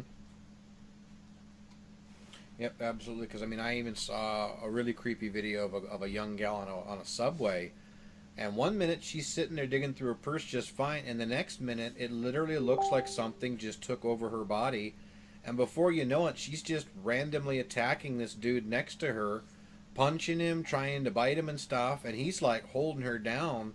And she's almost got like superhuman strength. It took like 3 or 4 cops to pin her down. I'm like, that's demonic possession right there. Yeah. Yeah, and they'll either say she was just insane or she was on drugs or whatever, and they just dismiss everything. And it doesn't make any sense. But unless people are prepared to ask hard questions and pursue these things, they're able to hide these things in plain sight, and not nobody, but most don't question these things at all. Well, and that's why I think the saddest thing with the modern church this day and age is the complete lack of understanding, the demonic realm and how it operates, because, we are told to be trained for that and be prepared to deal with it with most people, but most churches nowadays, they don't even want to talk about demons. They don't want to talk about possession. They just don't want to hear it because they just want to do their church game. And to me, it's like we need to be prepared at all times to deal with this type of stuff. Yeah, and it is, I'm not going to say unforgivable, but it is so, let me say, disturbing and disappointing that the churches do not teach everything that the people need to put on their spiritual armor, and to teach about things that we do need to know about, that the Bible specifically talks about, and they refuse to talk about it. It doesn't matter whether it's Genesis 6, it doesn't matter whether or not it's the demon possession, and so many other different things that are in the Bible that they just will not educate their people about. It's disturbing to me. It is. It's very disturbing, and it's harmful. And that, again, is another reason why we're making this movie. We're going to show people the real power of how you deal with a demonic possession and a haunting, is that it's only through the power of Jesus Christ that you can get rid of it, that you can be healed and be saved. Because every Hollywood movie will give you the same formula. They will entice you with the occult, show you scary things, show you how to get into the occult, but then they'll never tell you the exit or the opt-out. Yes. They will either throw in the Vatican, or they will throw in a Wiccan or some type of New Age person in there. The funniest horror movie I ever watched was called In Darkness, about these Nephilim spirits that were possessing this autistic boy in their home. Kevin Bacon had this Native American Wiccan woman, whatever, come in the house, and as she's unrolling her weapon bag of different objects, there was a crucifix in there, and he says, well, shouldn't we use that one? And the healer says, oh no, these demons are much older than that god. I'm like, yeah, okay, whatever. You wish. Yeah, exactly. Again, you're right, they'll never show you the way out. No, they only want to show you the way in. And I just find it funny, because to me, it's like people that are watching these types of movies, that stuff sinks in their head. They remember that, like, oh, man, some of these demons are older than God, and they'll just assume that it's real. Yeah. And again, that will all be part of the deception in the end time. Yeah. And they're going to deceive Christians too, because they're going to deceive the elect if that were possible. And so these arguments are going to be very powerful, and the demonstrations are going to be very powerful. And at the same time, they'll destroy the credibility of the New Testament, and they'll change it to an allegory as opposed to a literal translation. They'll deny Jesus as the Redeemer and the Christ, because that's what the spirit of the Antichrist does. They'll demote him to mere prophet, because he'll slide in with this universal religion, and you can still have this sort of veneer of Christianity. And they are going to completely destroy Christianity and replace it with this cosmology that seems good underneath. But again, if you understand the mystery religions, you have what's taught underneath, which are lies, and only the people at the top have the real secrets. And the people at the top are always the rich, the wealthy, the powerful. Yep. Yep, absolutely. And I am working on a video with that as well, kind of going through the whole scripture, outlining the whole progression, especially with the Antichrist. There's so many different teachings about the Antichrist out there, and they all pretty much miss the biblical mark. They don't seem to grasp that this entity is not going to just be a regular old dude. I mean, it's going to be a supernaturally fueled being that's going to have powers. Yes. People are going to really believe that this is God. Yep, this is going to be the true Messiah, or the true Christ, as he's going to replace Jesus for a short time. And we also understand in Revelation that he's, probably going to be possessed by one that comes up out of the abyss. Yep, absolutely. Because I mean, just through the studies I do, just looking at these deities that were, being worshipped as gods in the days of Noah, I would truly believe they had supernatural powers as well. Oh, absolutely, they would have. Yeah. Because two ways. One, either through their natural gifts as being Nephilim demigods, or through the help of the fallen angels, and to give them additional power. And again, we're told in the end time is that Satan's going to let all, and his counterparts are going to let loose all of their bag of tricks. Yep. To deceive us in the end time. We are going to see things that are unbelievable. Well, that's directly in the scripture. It says, that Jesus' coming will be after the working of Satan with all powers and signs and lying wonders. So that relates to just what you said. The whole bag is going to open. Yes, they're going to use everything they have, and we can't imagine what that's going to be, and we can't imagine the pressure that will be applied to people, and people sitting on the fence. And of course, the ones who aren't sitting on the fence, well, they're going to have to be slaughtered, because they're obviously taking a stand against all of this. And if you're prepared to stand up against that, then they only have one solution: kill you. Exactly. Yeah, I firmly see that happening. People like us will not be very well liked during an era like that. We will be enemies of the state for sure. We will definitely be enemies of the state, and nowhere to hide, because they'll have technology to find us. So. Yep, exactly. And what I do pity, though, is what happens to those who do take mark and swear their allegiance in rebellion and swear an oath to the Antichrist after they realize what they've done and that they've been deceived. Yeah. Because, again, that seems to be a violation against, going from an argument I threw out earlier, against creation as well, because they're not forgiven. Well, and this is what I've always been curious about, because if we read in Revelation, it says that the ones that have taken the mark and worshiped the beast were not written in the book of life from the foundations of the earth. So that's pretty severe. Yeah. It is. So you wonder whether or not this chip or whatever is implanted with this mark actually changes the DNA somehow. Or I think it does. That's what I firmly believe. Because people are going to want it, and it has to do with worship as well. So it's something that is offered by the Antichrist as a, I look at it as it's going to be a counterfeit immortality DNA upgrade that, you know, I am your creator. This is the missing junk DNA that can be flipped on. You will never be sick. You will never be tired. You will never be, you know, it'll be all this wonderful stuff that I can totally see people saying, to heck with Jesus. This is here and now. I'm taking this. Yeah, they'll be offered God, and this will be part of the package, and this is part of the price. And you have to fight for your freedom. And then you have that genetic tie-in again, because the people who do take the mark of the beast break out in these painful boils. Oh, yeah. And they'll and scream they for death, either. but death will not come. Yeah. So, again, it seems to be that somehow either backfires or explodes or just works against the body. And you know, for the people who take that, because these boils come out, and it just seems to be another tie-in as genetically, and again a tie-in back to violation against the laws of creation.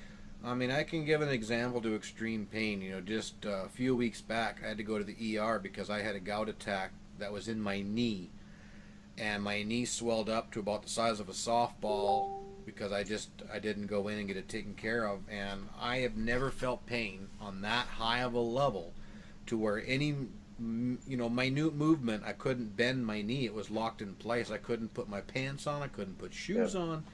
And I thought, this high level of pain, you know, I can only imagine the pain, like you said, these people are going to be having that have taken the mark. It's going to be worse than that, but there's no pain. You know, like when I got to the hospital, they gave me a shot of morphine. These people won't get that. They won't get any relief. It's not going, that pain's not going to be dissipated. Yeah, there will be no, okay, oh, it's over. Thank goodness it's over. Yeah. No, it'll be like that. It'll amplify even worse when they get thrown into the lake of fire. Well, yeah, but even before that. So this pain will not stop without end, and it'll seem like forever. So then we're also told they're not going to die, but people are going to try and kill themselves because of the pain, but they can't die. So they're going to even make the pain even worse. Well, because I even believe that after the sores, I believe, is one the vilest port of the darkness. That is, I don't know where I saw that from, or if it was. The darkness will also be so terrible that there'll be gnawing of teeth, gnawing of tongues, or something to that effect. Yeah. Which is well, then of course you have the sun. The sun will be given power to burn people, so you have that on top of it. Yeah. Yeah, I mean, you just wonder how violent the people are and how crazed they are at that point in time. Like, I don't think you could encapsulate this in a movie somehow. It'll be so horrific. I don't think we can imagine that. I know, I've watched so many Christian type end time movies, and I'm just like, these are so watered down, it's terrible. Yeah. Like, we can't even fathom what this is going to look like or be like for those that take the mark. I mean, it's going to be unbelievably horrific. It's not going to be very fun. If it is fun, it will be for a very short time.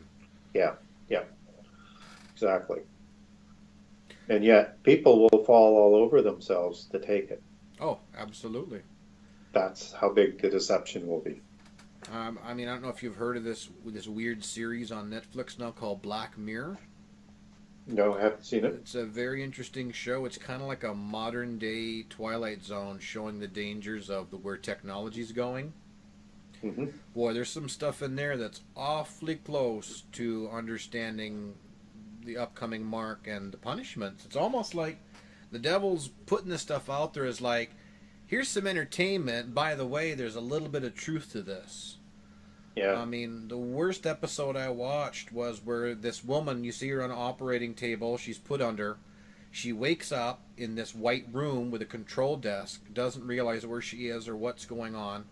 What they've done is they've acquired this technology that takes a clone of your consciousness and puts it in a computer that runs your house. So it's like your own copy of you that's your own servant. Wow. And your own, of your spirit, it takes a copy. Yeah, it takes a copy so of a counterfeit. So a counterfeit spirit. Yep. And the scariest Wow. part though was when she refused to obey because she thought she was her. And this guy's like, "No, see that over there? That's you sleeping in bed." He said, "You're a copy of the real one." And she's like, "Well, I refuse to work." He's like, "Okay, I'm going to give you 15 months to think about it." He pushes this button. For her, it was 15 months. For him, it was a couple seconds. Yeah. But in the end of the episode, they were showing how they were using this technology to punish criminals, and they set this one guy, it was 1,000 years for every minute. Wow. And that freaked me out. Yeah. Like, I can't imagine. I mean, oh, man. Yeah, there's no doubt that they tell us what they're going to do, what things are going to be like in plain sight, and they know most people will not understand what they're talking about or have it sink in. It's unbelievable, and yet we see more and more and more and more of it, which again, and more commonplace and more often, which is why I think again we're closing in on that end time, because all of these things are happening more quickly and more strongly, as in birth pangs, right?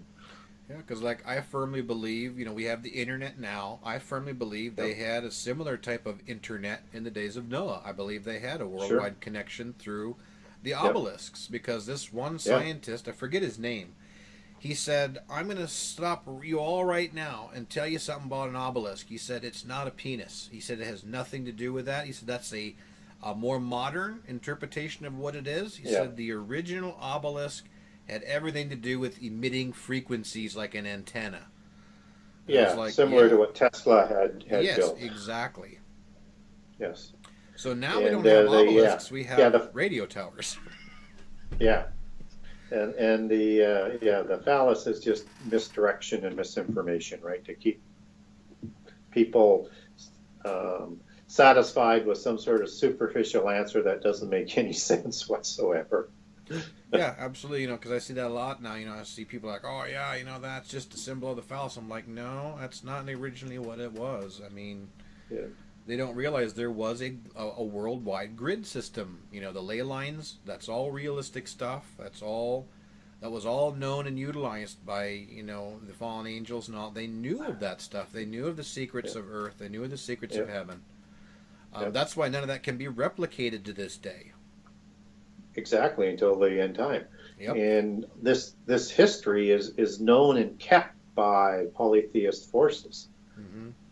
And that's why it always, you see it, that's always out there, but it's like a mythology or it's like a fringe theory or whatever. But for them, it's their history. And again, they're just getting people ready to come out and say, we are going to have the new golden age as it was in old. And you're going to become gods, and everybody's going to accept it because they've all been prepared for it subliminally with all this stuff that's out there all the time. Yeah, I mean, with all the research I've been doing over the last year and a half on the pineal gland, I see it everywhere now, hidden in movies, hidden in TV shows. But most people watching it, they don't know that. They don't realize that they're being subliminally programmed to accept this stuff little by little. That you can be a god, you can ascend, and you can, it's all there. It's all there. Yeah. I mean, they're already preparing us physically. It's the spiritual aspect that they're going to have the biggest issue with. But, just the ability that they're seducing us with, well, you can, be able to grow new hearts and any organ and everything else so that, your body will continue to live, right? Yep. So they're seducing us with that, but the end game, as you and I mentioned earlier, is not to have us live as gods forever. They want their own kind to take over the earth, just as the Georgia Guidestones would take the population down to 500 million, and it's believed to be Rosicrucian stones and doctrine that were placed there, and for the demons to have bodies to be the demigods and the rulers of the earth again. Well, it's the old typical Hollywood trick, you got your powerful villain that befriends a human, promises him riches and all that, and then when the enemy gets what he needs, it's just disposable. And this is what I see going on with mankind nowadays, especially, what was going on in the Third Reich. these demonic entities and the devil himself have been using mankind to get this technology up and going, get these things, out there and functioning so they can utilize them for their own cause. Yeah, absolutely. And if people don't understand how much technology that the Nazis developed in such a short period of time, they haven't done the research, because when Hitler takes power in 1933, this is a bankrupt nation still, right? Mm-hmm. They don't have an army. They don't have any of these sciences or technologies developed.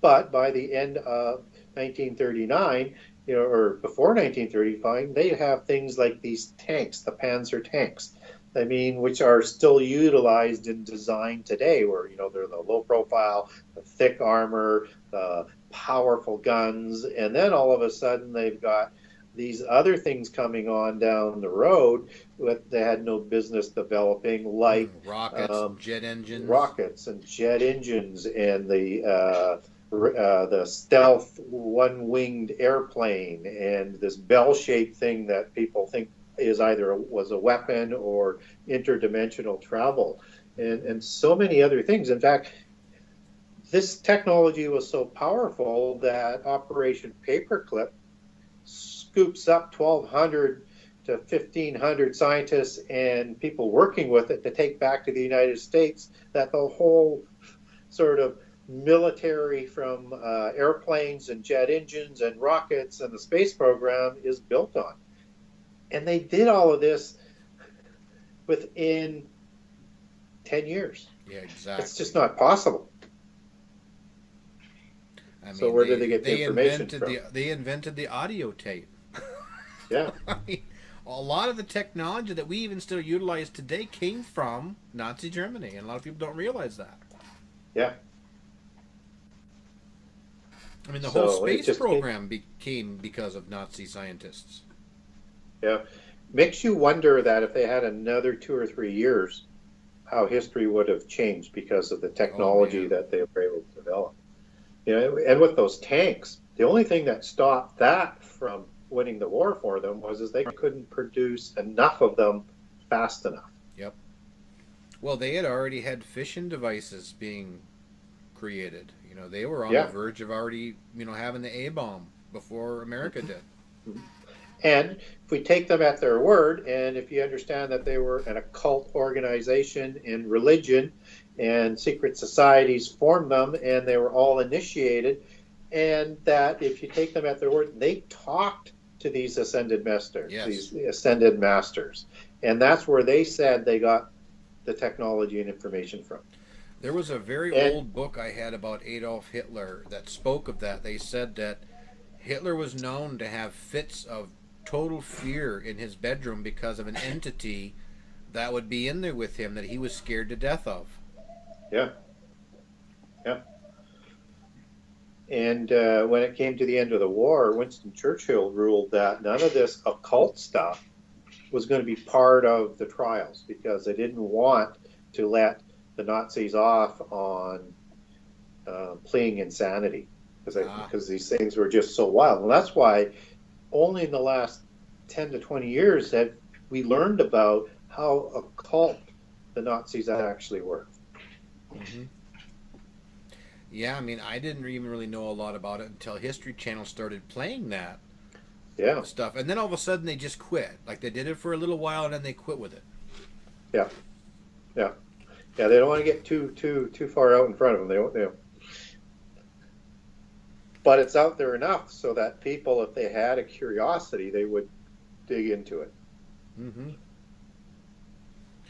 Yeah, I did a lot of interesting history on Adolf Hitler and his connections to, I can't remember the guy's name, but he was basically kind of like a fortune teller guy who was a Jew that Hitler kept in very close contact with, because Hitler was utilizing him to speak to these entities and that. And this is all what formulated him getting involved with the Thule Society and all these other different things.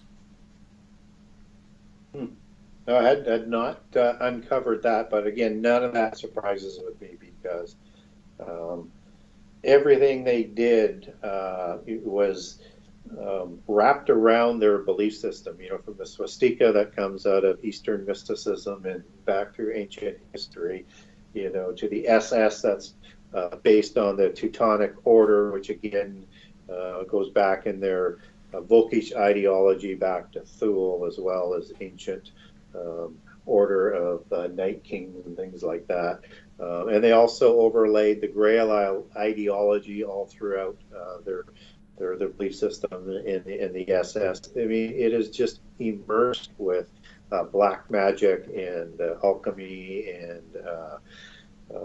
black sciences. And again, one wonders, coming out of all of that, with Hitler looking at himself as a Messiah-like figure, and his oratory capabilities, was that him speaking, or was that him being possessed and able to hypnotize through that type of oratory? Because how he was able to hypnotize people through his speech is unimaginable to me. Yeah, exactly. But I imagine we're going to find out when Antichrist comes along, because he'll be a greater speaker than Hitler ever was. Oh, I'm sure he'll have beautiful words that'll come out of his mouth that everybody will say, "Are you nuts? This guy is awesome. Look at him." Yeah. I can already hear it being said. People worshipped Adolf Hitler. You watch some of the old videos. The crowds just were roars of applause and clapping. They loved him. Mm-hmm. And I believe it'll be like that on a worldwide scale with the Antichrist. Yep, absolutely it will. And the people who stand up against Antichrist as he's rising to become crowned at the 3.5-year point are going to be arrested and murdered, because the world will love this false Messiah, and they'll hate the naysaying Christians. Yeah, because we already see that starting to rear its ugly head now with, if a Christian stands up for his moral values, let's say, I don't want to make a cake for a gay wedding, they get slapped with a $100,000 fine. We're already seeing that progression of the utter hatred for Christians, because we're evil, we're hateful people, we're against progression, we're against, letting men be in a woman's bathroom. It's already starting. Yep. And it will get worse from here on out. And we were told that the world would hate us. We just haven't seen to what degree. Mm-hmm. But we will find out. And, I think all of the constitutions in the world that have been written in the last couple hundred years, and starting with the base model of America, it was written in a way that they could persecute Christians when the time came. Mm-hmm. The freedom of religion was more written in there, in my understanding, to protect the Gnostic religion of the secret societies. Oh, absolutely. And then to turn our belief system into a hate religion as they persecute us. Well, we see that now, like the case in Colorado where they had to remove the park bench that had Jesus on it, but yet the Satanic Church is allowed to have billboards all over town. Yeah. Because they get freedom of speech, freedom of religion, but the Christians, we're slowly being shut down. Yep. And that's going to continue, and again, become stronger and stronger as we go. Yep, it will. And I believe that's why Jesus said, when these things begin to happen, look up, for your redemption is at hand. There's a reason he said that, because these things are going to be big, huge, powerful events. Yes. Not just these little, like a lot of people ask me, like, look what's happening at Syria. I'm like, Syria's a drop in the bucket to what's coming. Yeah. Yeah, that's nothing. It's it's interesting, and it's tragic, but it is not. It's not even in the same sort of universe as to what's coming, and this is just that creating of instability, setting up the end game to bring in the end time, and it's taking a lot longer than these groups would want. because they've been ready to go for a long time. But the restrainer obviously is still here, and Yep. it will not happen until the restrainer is removed. But I just have to think that we're just getting closer and closer and closer. And unfortunately, we're going to find out how bad it can get, because I think we're going to see it. And no matter when the rapture happens, and I'm just thinking also in terms of what happens in Revelation as we understand it, that if rapture doesn't happen, as a pre-trib rap, as most people are relying on, is you're going to have another whammy that's hitting Christianity, right? Mm-hmm. Yeah, and that's a whole nother episode I could go into there, is discussing the restrainer. Not many people talk too much about that. Yeah. That's a pretty big chunk of the understanding end times, because my research shows that it's Michael the Archangel is the restrainer. That's the conclusion that I've personally come to. And I believe that, it says when the great prince stands up and moves out of the way, watch out. Yes. Because that's what's going to be bad. Yeah, and I agree with you that it's one of two. It's either Holy Spirit, as most people and I believed for many, many, many, many, many years, was the Holy Spirit, because that's what Jesus sent when he left, would be removed. But the closer you look at Michael and you understand Revelation 12 and some other passages, it could very well be Michael. Because he seems to be the one angel mentioned throughout Scripture that has direct dealings with Satan. Yes, and fights against the Prince of Persia, which is part of that empires that come down through history, right? And that was at the time of Daniel. So I think that's a very strong case as to who the restrainer is, and the restrainer is also able to handle Satan. Yep. In this case, so I think Michael's a very strong case, and I agree. You have to understand the restrainer to understand end time prophecy. Yes. Because I know so many people just start getting into, the locust coming out of the pit and just, putting their cart before their horse. And it's like, no, the locust coming out of the pit, there's a lot more that's got to happen before we get to that point. Oh, yeah, absolutely. Yeah, people tend to think that you can just jump forward. Or, people have, I get a lot of questions these days about the sign of September 23rd. Yes. That it's it's an astrology sign and it's an astronomical alignment. And there's no way that can be a sign of Revelation 12, because that's 3.5 years into the last 7 years, right? And we haven't had the stuff that was supposed to happen in the first 3.5 years, let alone the things that have to happen before that. So there's no way. What it will do is it's part of revving up this whole end time psychology, though. Well, my ideology as far as these rapture predictions that keep occurring, it's there to just continually wear down weak Christians. They get their hopes up and then they're dashed. Yep. They get their hopes up and then they're dashed. And eventually they're like, you know what? I'm done with this. Yes. And what type of tragic scenario will be once we have the universal religion, we have world government, we understand who negotiated this covenant of the world, who'll be, we'll understand him as Antichrist on his rise to be crowned 3.5 years later. And Christians will be standing up and shouting at him and parading against them and belittling them and expecting to be raptured. Mm-hmm. And if it doesn't come then, if the pre-trib rapture isn't correct and it's mid-trib or a little bit later, I mean, it's going to be a shaming of the saints en masse and will shake so many of the faithful maybe out of their faith.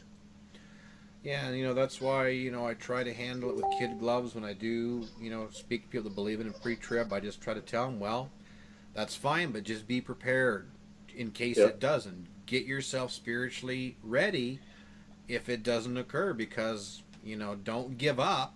If you get to that point and you're like, uh-oh, the Antichrist is here and why am I still here? Be prepared. Yeah. Yeah, we'd all love to have it happen. Oh, absolutely. I would love it. But if it doesn't, that's the real issue. Yep. And I think, and again, without getting into a timing of it, because we all agree it happens, and Yes. something like the rapture shouldn't be used in a way to divide Christians. And so we just, as you say, we need to be prepared for all outcomes. And I know people say, I can define it definitively this way. Okay, that's fine. But there's also a really good argument for other timing. Mm-hmm. So be careful. That would be my advice. Be careful. Yes. And make sure, your faith should be on, Jesus and God, not on the timing of the rapture. Exactly. Because we know that, his promise is a guaranteed promise, and no matter what happens, he will never, ever forsake us. Yes. And none of us know when that day is going to come. No.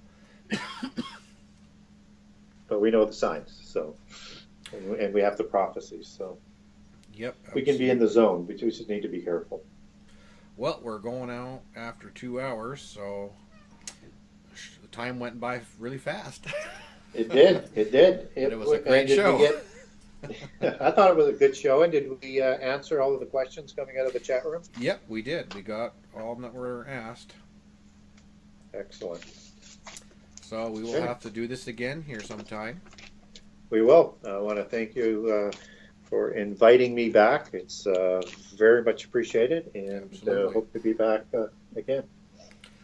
All right. Well, thanks for being with us tonight. Really appreciate it. Okay. Good night. All righty. Good night. And to everybody out there, thanks for tuning in to tonight's show, and we will talk at you all later. Good night, and God bless.